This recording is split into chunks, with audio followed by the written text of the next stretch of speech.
Hi, welcome to week 2 of your diabetes education program. I assume you have missed week 2 Zoom class, and so now you're listening to this one to make up for what you weren't able to do with the Zoom class. My name is Connie Horton, and I'm a diabetes nurse educator and have been a diabetes educator for more than 25 years. I have had diabetes for 47 years. And I am married with a daughter in college and a son who is married and is in PT school right now. So we're going to get started with week 2 session. Welcome back. Things we want to go over today are eating for better health, being physically active, and briefly discuss making changes. I hope you have your materials with you today. And we are going to get started.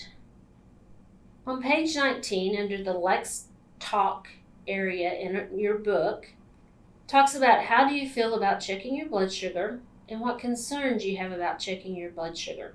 I hope you filled that out from last week and have that information. Let's talk about eating for better health. On page 21 in your book is information about eating for better health. Many of you have probably heard the term diabetes diet from others or even healthcare providers. You might be relieved to learn that there is no such thing as a diabetes diet or diabetic diet, but instead the focus is on eating for better health. What does eating for better health mean? It means choosing to eat foods that are rich in vitamins, mineral, fiber, and other nutrients that promote health. Also means eating when you're hungry and stopping when you're satisfied by recognizing hunger cues. It also means being aware of your portion sizes and choosing the appropriate amount of food to eat.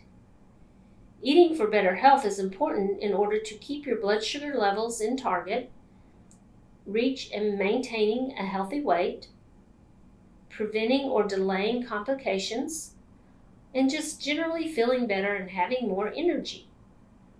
Let's look at page 22 in your book. It lists these foods in a table for your reference. Let's look at different categories. So if you have your book available, you want to turn to page 22 in your book. And what you'll see is better for you foods, and then what type of foods you should choose from those food groups. So if we look here at the top under veggies, it says VEGE, that's for vegetables. You see fresh vegetables are the first option, then frozen vegetables, then canned vegetables. If you use canned vegetables, we want to drain and rinse them. Under vegetables, you see protein. The star that has protein written in it, next to that, talks about the types of lean meats you should eat. Turkey and chicken without skin, lean cuts of beef and pork, fish, eggs, and high fiber plant-based proteins such as beans, peas, and lentils. The next section is our grains. We want to choose whole grains such as brown rice, sweet potato, quinoa, and rolled oats. 100% whole grain pasta, breads, and cereals can also be used. The label must say whole grain in the first ingredient. Fruit, fresh or frozen fruits are good to use. If you use canned fruit, you want no sugar added or packed in 100% fruit juice. Also, remember, under protein, the beans, lentils, and peas, they can have carbohydrates in them as well, so we usually recommend trying to stick to half a cup so it doesn't have to come from your carbohydrate source. Under dairy, you have yogurt, milk, you have unsweetened soy, almond, and rice beverages, cheese.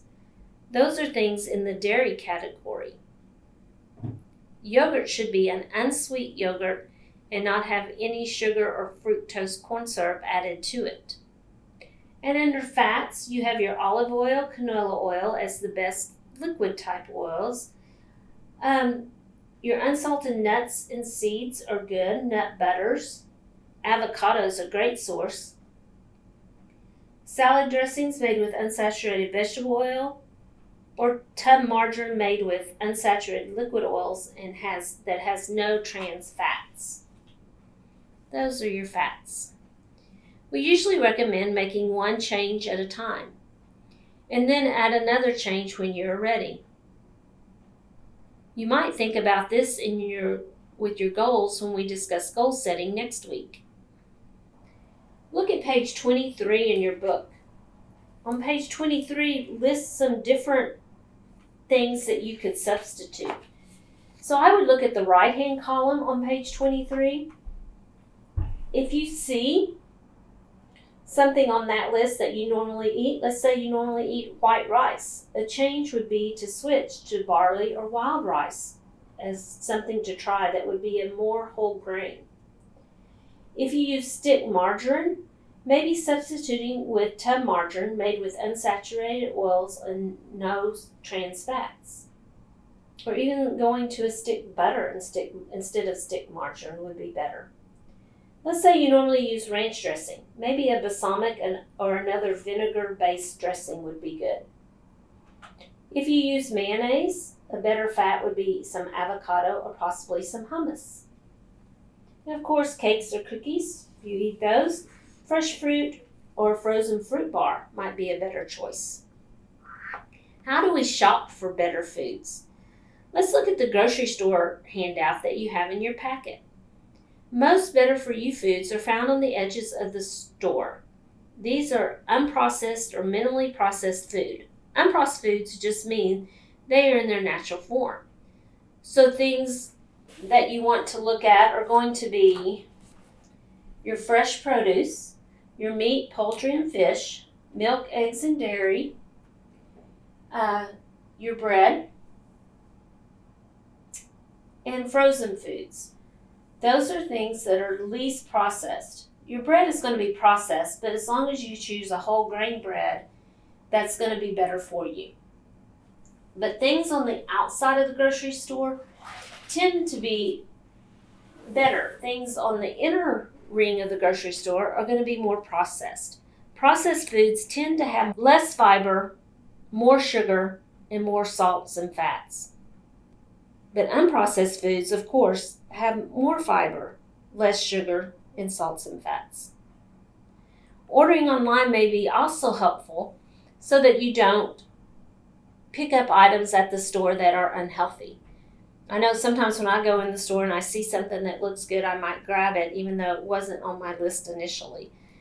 And then I end up stuff in my cart and at home that I probably didn't need to eat in the first place. So ordering online might be helpful, especially to avoid those temptations of unhealthy food at the store.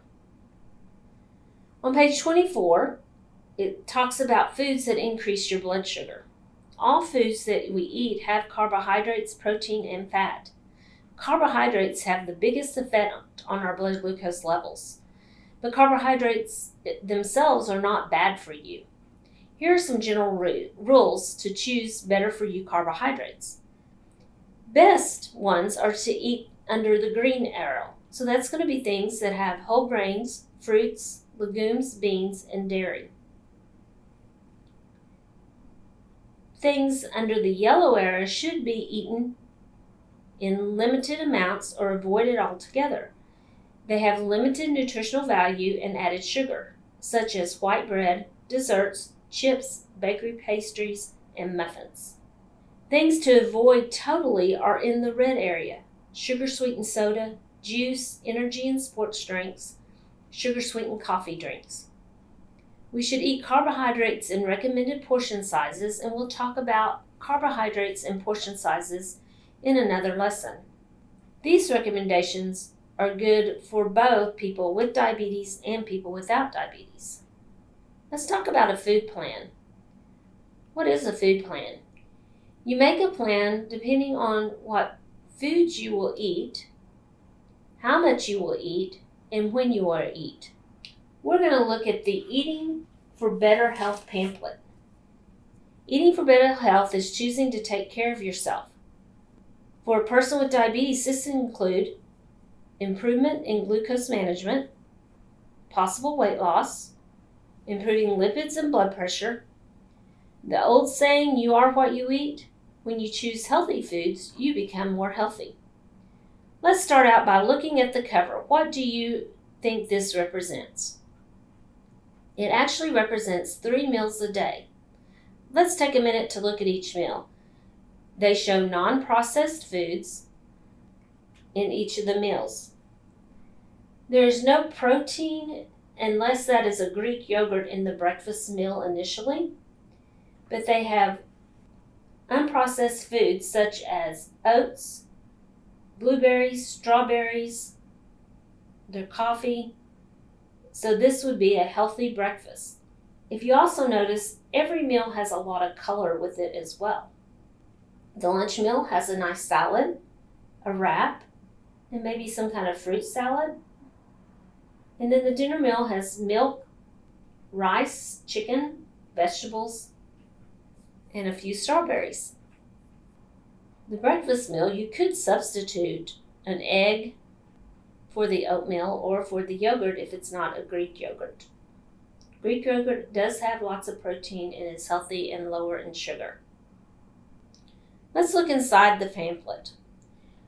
Why is eating for better health important? It can make you have more energy, reduce or maintain weight, improve your blood sugars, and reduce the risk of heart disease. Let's look at each food category. Let's start off with the fruit section. If you open your pamphlet, the very first opening, if you flip it open, is going to have fruits. In this red section, it says fruit. You want to choose whole fruit, fresh or frozen. If you use canned, once again, we want to use fruit that's canned and no sugar or 100% fruit juice. It's always a good idea that you use fruit as an after-dinner treat instead of a sugary dessert. We need 2 to 3 servings a day. Remember, a serving of a piece of fruit is half a cup of frozen or canned fruit, a cup of melon or berries, 2 tablespoons of dried fruit, and a half a cup of fruit juice. Fruit juice is the one I wouldn't recommend, though, because it brings your blood sugar up a lot more quickly. If you're eating an apple or an orange, it's usually the size of about your fist. The next section is vegetables, in the green section here. You should eat a wide variety of colorful, low-starch vegetables. You can add vegetables by putting them in soups, stews, and sandwiches. 3 or more servings per day is important for vegetables. These types of vegetables are going to include broccoli, cauliflower, greens, green beans, peppers, cucumbers, radishes. Can y'all think of other vegetables that you might like? We're going to focus on these foods in another session. If you open up to the next page, you're going to see fats and oils listed. And they're in green in the box in the middle of that next page. We want to use unsaturated oils because that is what is best and the most healthy. That's olive oil or canola oil. Plant-based options are also very healthy, such as unsalted nuts, nut butter, seeds, and avocados. And use these in place of animal fats. We do get 6 servings a day from fats and oils. A serving is a tablespoon of salad dressing or a teaspoon of oil or 2 tablespoons of nuts. Dairy is another food that can increase your blood sugar levels, but is considered a better for you food. So if you turn and open your pamphlet all the way up, you should see dairy and dairy substitutes in the blue section at the top. You want to choose milk and yogurt that provide calcium and vitamin D and protein. If you don't tolerate milk, you can use dairy substitutes such as unsweetened soy, almond, or rice beverage. Make sure they have calcium and vitamin D by checking the nutrition fact labels. Cheese also provides protein and calcium, and you can eat cheese for a dairy or a protein serving. 2 to 3 servings a day is important in our dairy. 1 serving would be considered a cup of milk or a half a cup of yogurt or a slice or 1 ounce of cheese. If you eat yogurt, pick one that has no sugars on the label like a Greek yogurt, and add your own fruit or sugar-free jelly possibly to it, or a sweetener, artificial sweetener. Whole grains and starchy vegetables are in the brown area. Since these can also increase your blood sugar, watch the portion sizes very closely. You want to eat whole grains. Look for 100% whole grain on the ingredient list. Eat 1 to 2 servings per meal, and a serving fits in the palm of your hand typically. So it might be starchy vegetables such as potatoes or sweet potatoes, corns, or peas. And your whole grains are going to include brown rice, whole wheat bread, whole wheat pasta, corn tortillas, quinoa, bulgur, oatmeal, or whole grain cereals. A serving is a half a cup of cooked grains, a piece of bread, a pita, a 6-inch tortilla, a small potato, or half a cup corn or peas. Now let's look at the proteins. Proteins are going to be in the orange square underneath the whole grains. You want lean or plant-based proteins. They have little effect on your blood sugar as long as they're not breaded or eaten in large amounts. Avoid eating the skin on poultry as it has lots of fat. It's encouraged to eat fish at least 1 to 2 times per week. Protein is also found in beans and eggs. Remember that beans, although listed here as a protein, can make your blood sugar increase a little bit. So we recommend keeping your bean servings to about a half a cup. On other servings of protein, it's about the size of a deck of cards or fits into the palm of your hand. And that would be about 3 to 4 ounces. We want to aim for 5 to 6 ounces a day.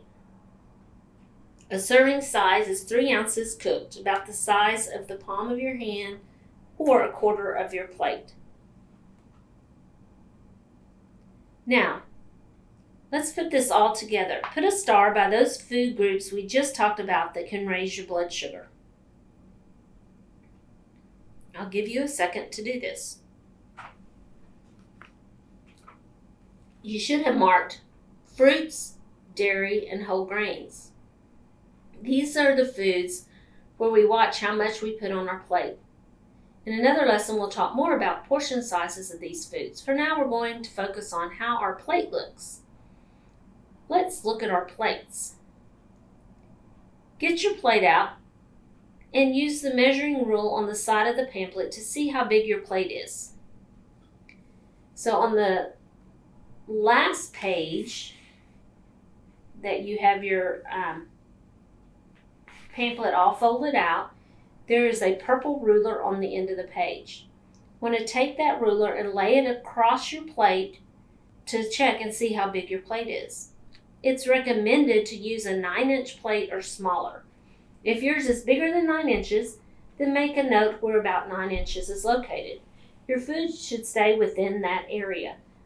Using smaller plates helps trick the brain to think you're eating more because your plate looks fuller. Now let's look at how to fill your plate. You can also compare your plate with the size of the paper plate that was provided. We want to fill half of the plate with non-starchy vegetables, 1/4 of the plate with whole grains or starchy vegetables, and 1/4 of the plate with protein. Let's look at the plate in the center of your pamphlet. So to the left of that ruler that we just used, 2 sections over, there's a plate and shows you that how half of the plate should have colorful vegetables, 1/4 with whole grains and starchy vegetables, and 1/4 with protein. Also, at the top left, there's a square that's a red square that says you could have a serving of fruit and a serving of dairy in the blue circle. Now, let's practice with your plate and your food cutouts. You should have in your packet your food cutouts. I want to go through them so you'll know what each of the things are. I'm going to start with your vegetables. On our vegetables, we should have some spinach, green peas, carrots, broccoli, cauliflower, green beans, It's probably some cabbage or some lettuce, some squash, and a salad. Those are the vegetables that you have. Then you should also have in your fruit, strawberries, canned pears, fruit cocktail, and an apple. In your starches, you're going to have some rice, a potato, a baked potato, looks like baked sweet potatoes, a roll, corn, and mashed potatoes, and some grits. And then in your protein section, you have an egg, you have fish, you have a lean piece of hamburger meat, and a pork chop. Now practice with your plate and food cutouts. What I'd like for you to do is put a meat on a quarter of your plate, have a starch from your starch group, and then have your vegetables on the other part of your plate.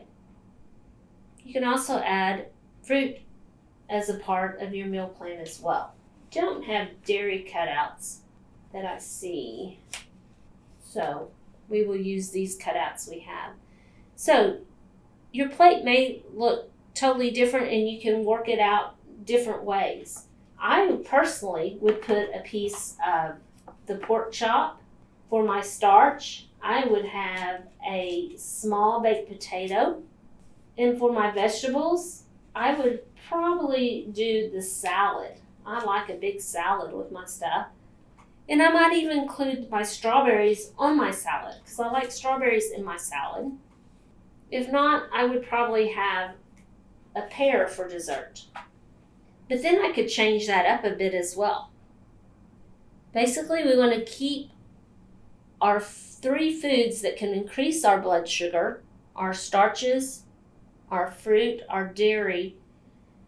Want to keep our meal to have 3 servings from those groups.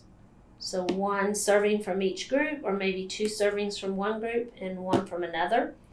Another thing I might do is do a spinach salad, or even just some spinach and carrots or something on my vegetables, and then add my starch.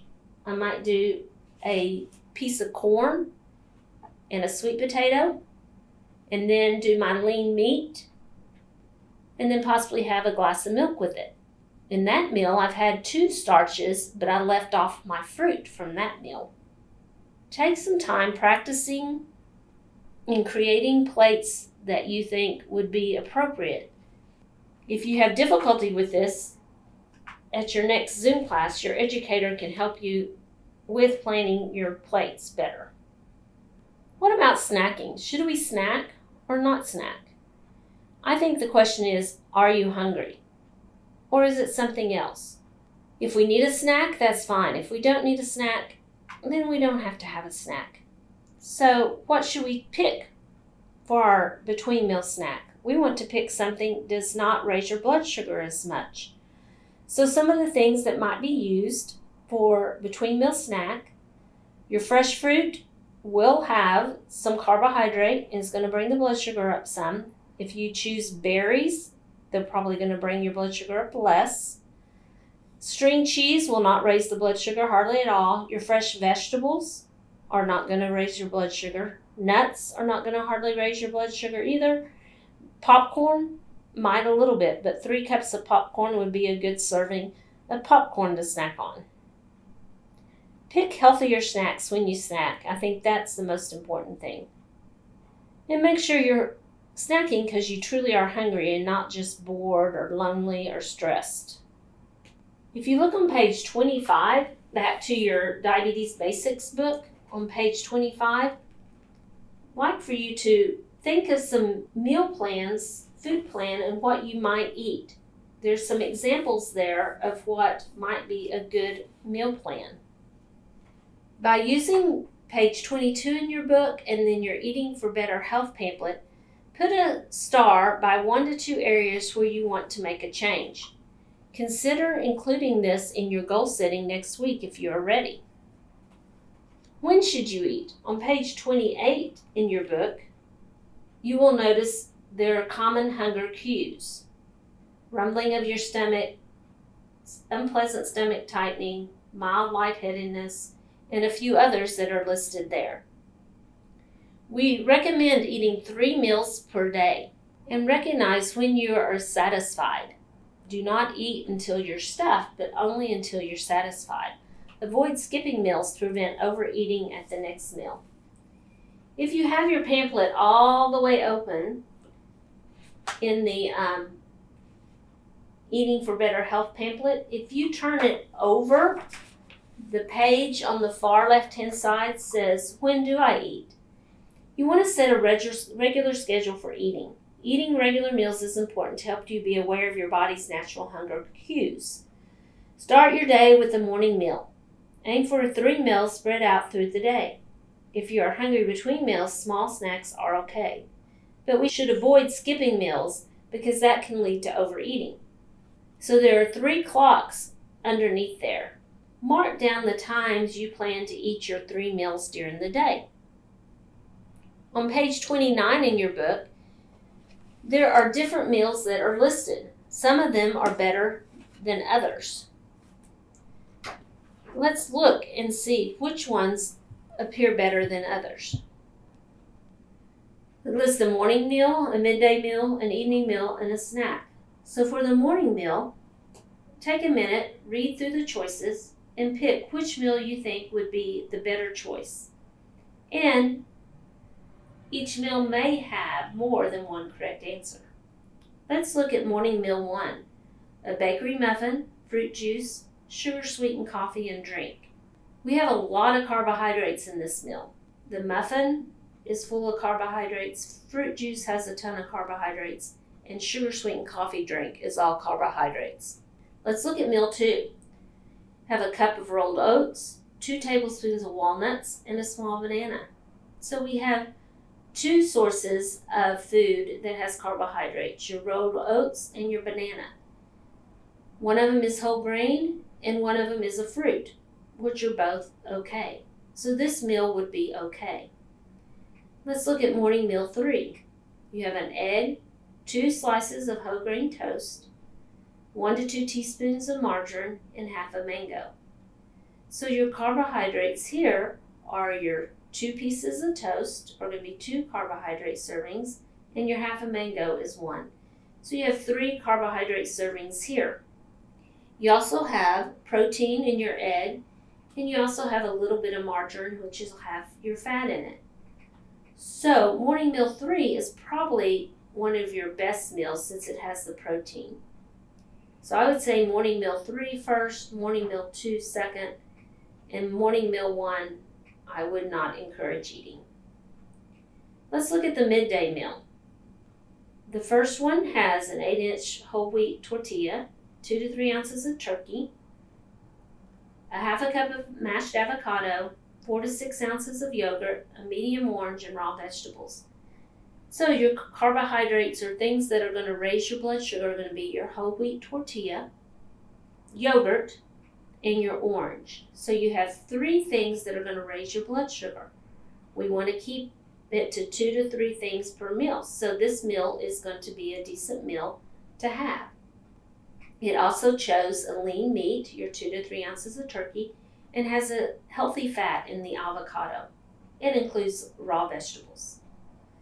Midday meal number 2 is salad greens with raw vegetables, half a cup of cottage cheese, 2 tablespoons of a vinaigrette dressing, 2 tablespoons of pumpkin seed, and a cup of strawberries, and a half a cup of quinoa. So it also chooses healthy carbohydrates because you have your whole grain quinoa, you have your strawberries, and those are going to be your main servings of carbohydrates. You also have cottage cheese as your protein, and it may have a little bit of carbohydrate in it. You have your dressing and your pumpkin seeds, which is a little bit more fat, but both of those are good fats. So meal number 2 would be an excellent source too. and probably would have a little less effect on your blood sugar than meal number 1. Meal number 3 with 2 slices of sausage pizza, breadsticks, and regular soda are going to raise your blood sugar. All those things are full of carbohydrates and are going to send your blood sugar really high. Let's look at the evening meal. Evening meal number 1 is a cup of whole wheat pasta, spaghetti sauce, 3 ounces of lean ground beef, tossed salad, 1 to 2 tablespoons of Italian dressing, a cup of milk, and a half a cup of grapes. So the things that are going to raise your blood sugar levels are going to be your whole wheat pasta, your milk, your grapes, your spaghetti sauce may a little bit as well. So you've really stuck pretty much to your 3 servings of carbohydrate in this meal. So this meal would be a good choice. Evening meal number 2 has 2 cups of fried rice. Remember, a half a cup of fried rice is 1 serving. So you've got 4 servings there of carbohydrate. Your orange chicken is breaded and has a sweet sauce on it. It's going to be another serving or maybe more. Your egg roll is going to be another serving. Fortune cookie is going to be a little bit of carb, and sweetened iced tea is going to be carb. This meal is going to raise your blood sugar very quickly and keep your blood sugar up for a while. Evening meal number 3, you have your ciabatta or your flatbread, but you chose whole wheat, which is good. A cup of lentils, a cup of steamed vegetables, spinach salad, apple slices, and plain yogurt. So apple slices, lentils, flatbread are the things that have carbohydrates in them, and they're going to raise your blood sugar primarily. You've got your vegetables on board here. Your lentils are also going to be your protein, and your plain yogurt, if it's a Greek yogurt, it's going to have some protein as well. So evening meal number 3 is also a good choice.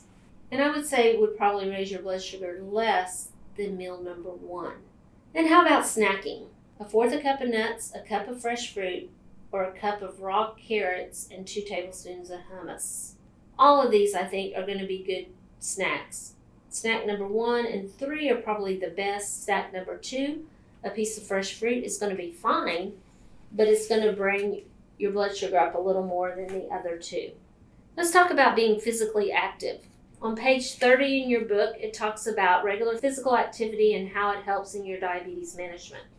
It's going to help promote weight loss, lower your blood sugar levels, improve blood pressure and cholesterol, increase strength, endurance, and energy, creates a feeling of health and well-being, reduces stress, and improves mood and emotional health. What can you do to be more active? On page 31, it asks you to write down in here what activities you might choose to help you be more active at this stage in your life. It also has some suggestions below it for being more active that you should read over. In your packet, you have a workout on the go handout, which is really good for letting you do exercises at home. The exercises can be done at home starting on page 5 of that handout. This is a good place to start, especially for someone who hasn't done physical activity. It's also a way to stay active at home. We will be asking how you are doing with these at session 4. You have another physical activity handout in your packet that just gives you various types of activity that can be done daily or 1 to 2 times per week. You might consider slowly increasing your activity over time, maybe walking 10 minutes 3 times each day, taking your dog for a walk, be active with someone else, tracking your steps. There are also apps available on Being Fit. Fit One app is free and provides classes that can be done at home in a variety of areas, such as yoga, weightlifting, and those kind of things. If you are tracking your steps with a Fitbit or some other type of device, a great goal is about 10,000 steps per day. Next week, we'll be setting goals and starting to make changes. So think about what changes you want to make. If you don't feel ready, write down how making a change might improve your life. On page 32 in your book, goes over, are you ready to make changes? So if you can look through that, read over it for the next week, that would be great. That's the end of week 2. Thank you. Review the Eating Better For You pamphlet and circle some things you would like to try. Write down activities you enjoy or would like to try. on page 31, and on page 32, are you ready to make changes? Next week, you need to bring your goal setting sheet and your type 2 diabetes basics book. Have a great week.